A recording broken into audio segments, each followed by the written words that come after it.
Hi అండి, welcome to our channel the Telugu housewife Raji. నేను బాగున్నాను, మీరు చాలా బాగుండాలని కోరుకుంటున్నాను. ఈరోజు మా ముగ్గు చూసేయండి, మెలకిల ముగ్గు. మేమైతే సమ్మర్లో కుండనే పెట్టుకుంటాము. మీలో ఎంతమంది కుండ పెట్టుకుంటున్నారు? ఫ్రిడ్జ్లో అయితే పెట్టము వాటర్ని, తాగొద్దని అంటున్నారు కదా. కాకపోయినా మేము ఎప్పుడు కుండే తీసుకొచ్చుకుంటాము. ఇంకా ఈ సంవత్సరం కొత్త కుండ తీసుకురాలేదు, పాతదాన్నే క్లీన్ చేస్తున్నాను. తడిగుడ్డ జుట్టి పెట్టుకుంటే బాగా చల్లగా ఉంటాయండి. ఫ్రిడ్జ్లో ఎన్ని తాగే అనిపించదు, మళ్ళీ దాహం వేస్తూ ఉంటుంది మాకు. అందుకు కుండలో తాగితే ఫ్రెష్గా అనిపిస్తుంది. కడిగేసి పోసి తడిబట్ట చూడుతున్నాను. కాదండి, ఇంట్లో ఇన్ని రకాల పనులు చేస్తూ ఉంటామా? ఏం చేస్తున్నారు మీరు? తిని కూర్చోవడమే కదా అని సింపుల్గా ఒక మాట అనేస్తారు. ఎందుకంటే మనం చేసేదానికి డబ్బులు రావనా, లేకపోతే ఏంటో అర్థం కాదు. మీ ఇంట్లో కూడా ఇలానే అంటుంటారా? కామెంట్ చేసి చెప్పండి నాకు. ఈరోజు మన కర్రీ అయితే fluffy egg, protein rich curry అండి. దీనికి మనం గుడ్లు తీసుకొని ముందుగా గిన్నెలో కాట్ చేసుకోవాలి, వాటిని పగలగొట్టి. దీనిలో కొంచెం సాల్టు, కొంచెం కారం, కొంచెం అల్లం వెల్లుల్లి పేస్టు, అవన్నీ కలిసేలాగా బాగా బీట్ చేసుకోవాలండి. మనం ఎంత బీట్ చేసి అయితే అంత ఫ్లఫీగా వస్తుంది మనది ఎగ్. దీన్ని మనం ఇప్పుడు ఆవిరి మీద పెట్టుకుంటాం అనమాట, ఆవిరి మీద ఉడికించుకుంటాం. పిల్లలైతే బాగా ఇష్టంగా తింటారు. ఇది చపాతీలోకి కానీ రైస్లోకి కానీ అన్నిట్లోకి చాలా బాగుంటుంది కర్రీ. ట్రై చేసి తప్పకుండా కామెంట్ చేయండి. ఆవిరి మీద పెట్టేసుకుంటున్నాము. మూత పెట్టేసి మీడియం ఫ్లేమ్లో 5 మినిట్స్లో రెడీ అయిపోతుందండి. మీడియం ఫ్లేమ్లో పెట్టుకోండి. ఇంటి దగ్గర ఉండే హౌస్ వైఫ్లు అంటే వాళ్ళేం మనుషులు కాదా? వాళ్ళు ఏమన్నా రోబోలా అండి? ఇంట్లో పనులన్నీ చేసుకుంటూ ఇంటిని నీట్గా పెట్టుకోవాలి. మళ్ళీ పిల్లలు వాళ్ళకి కావాల్సినవన్నీ చేసి పెట్టడం, వాళ్ళకి అవసరమైనవన్నీ అందించడం, ఇవన్నీ చెయ్యాలి కదా. చూస్తుంటానండి మా ఇంటి చుట్టుపక్కల చాలామంది అసలు ఇంట్లో ఉంటున్నారు కదా అని చెప్పి రెస్పెక్ట్ లేకుండా మాట్లాడుతుంటారు. చాలా బాధేస్తుంటుంది అలాంటప్పుడు నాకైతే. మీకేమనిపిస్తుందో చెప్పండి. ఇంకా మన కర్రీలోకి వచ్చేద్దాం. టమాటాలు 1/2 కిలో తీసుకున్నానండి నేను. కటింగ్ బాక్స్లో కట్ చేసుకున్నాను. చిన్న చిన్న ముక్కలుగా కట్ చేసుకుంటే తొందరగా కర్రీ అయిపోతుంది, మగ్గిపోతుందండి. మంచిగా గ్రేవీ కూడా వస్తుంది. మా పిల్లలు అయితే ఆ టమాటాలు ముక్కలు తగులుతూ ఉంటే ఏరి పక్కన పెట్టేస్తారు. మీ పిల్లలు కూడా అంతేనా? అందుకని నేను వీలైనంత వరకు స్మాష్ అయిపోయేలాగే చూసుకుంటాను.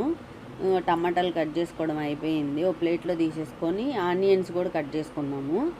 ఈ కటింగ్ బాక్స్ వచ్చిన తర్వాత కొంచెం ఈజీ అయిపోయింది కట్ చేయడం. ఇదంతా బాగుంది. ఇది లేని కొత్తలో అయితే నాకు అంతగా రావండి రెసిపీస్ అన్నీ.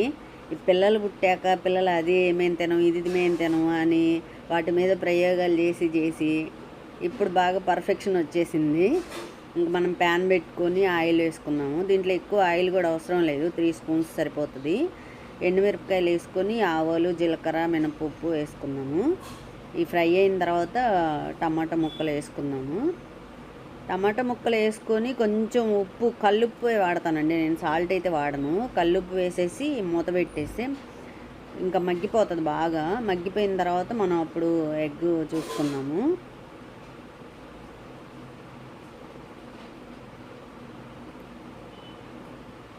మూత పెట్టేసుకున్నాం. మన ఎగ్ ఎలా ఉందో చూద్దాము.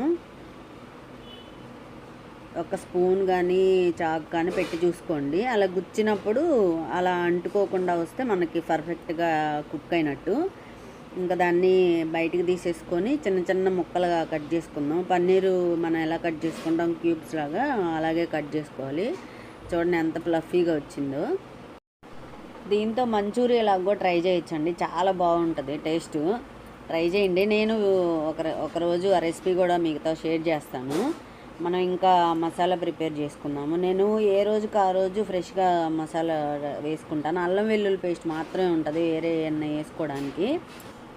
ధనియాలు, చిన్నులపాయలు, అల్లము, కొబ్బరి వేస్తాను, 2-3 జీడిపప్పు కూడా వేస్తాను గ్రేవీ బాగుండడానికి. టేస్ట్ కూడా చాలా బాగుంటుంది అలా వేసుకుంటే. అలా వేసి చూడండి. నేను ఫ్రెష్గానే చేసుకుంటానులేండి. అయ్యో చూడండి ఎట్లా మ్యాష్ అయిపోయిందో టమాటాలు. ఇప్పుడు మనం దీనిలో కారము, అల్లం వెల్లుల్లి అదే మసాలా మనం ప్రిపేర్ చేసుకున్నాం కదండి, ఆ మసాలాను కూడా యాడ్ చేసుకొని నీట్గా కలుపుకోవాలి. కలుపుకొని ఒక్క 1 మినిట్ ఫ్రై చేయండి దాన్ని, ఆ పచ్చివాసన పోయే వరకు. ఫ్రై అయిన తర్వాత మనము కొంచెం వాటర్ వేసుకుందాము. కరివేపాకు ఎప్పుడైనా ఇలా లాస్ట్లోనే వేస్తాను నేను, ఫస్ట్లో వేయనండి. ఫస్ట్లోనే వేస్తే ఆ ఫ్లేవర్ అంతా పోతుంది. ఇలా వేస్తే నా ఫ్లేవర్ బాగుంటుంది. మీరు కూడా ట్రై చేయండి. కొంచెం ఆ వాటర్ వేసుకుందాము. మిక్సీ గిన్నె కడిగి పోసేసుకున్నాను. కోడిగుడి ముక్కల్ని ఇంకా ట్రాన్స్ఫర్ చేసుకుందాం దీంట్లోకి. ఒక 2-3 మినిట్స్ కుక్ చేస్తే సరిపోతుంది. వేసిన తర్వాత మూత పెట్టేసుకుందాము.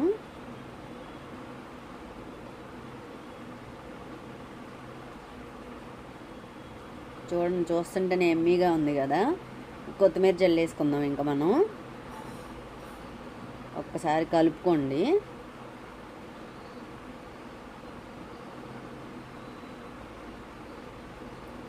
చికెన్, మటన్ వీటికన్నా ఇవే బాగా టేస్టీగా అనిపిస్తాయి నాకైతే.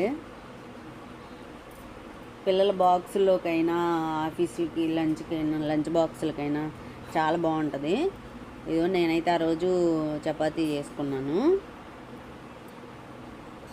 తిని చెప్తాను ఎలా ఉందో మీకు.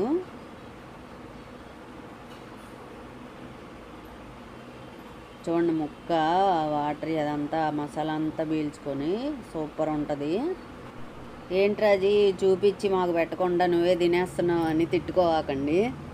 చాలా బాగుంది. ఉప్పు కారం అన్నీ కరెక్ట్గా సరిపోయినాయి. నా వీడియోస్ కనుక నచ్చితే సబ్స్క్రైబ్ చేయండి, లైక్ చేయండి, షేర్ చేయండి. బాయ్.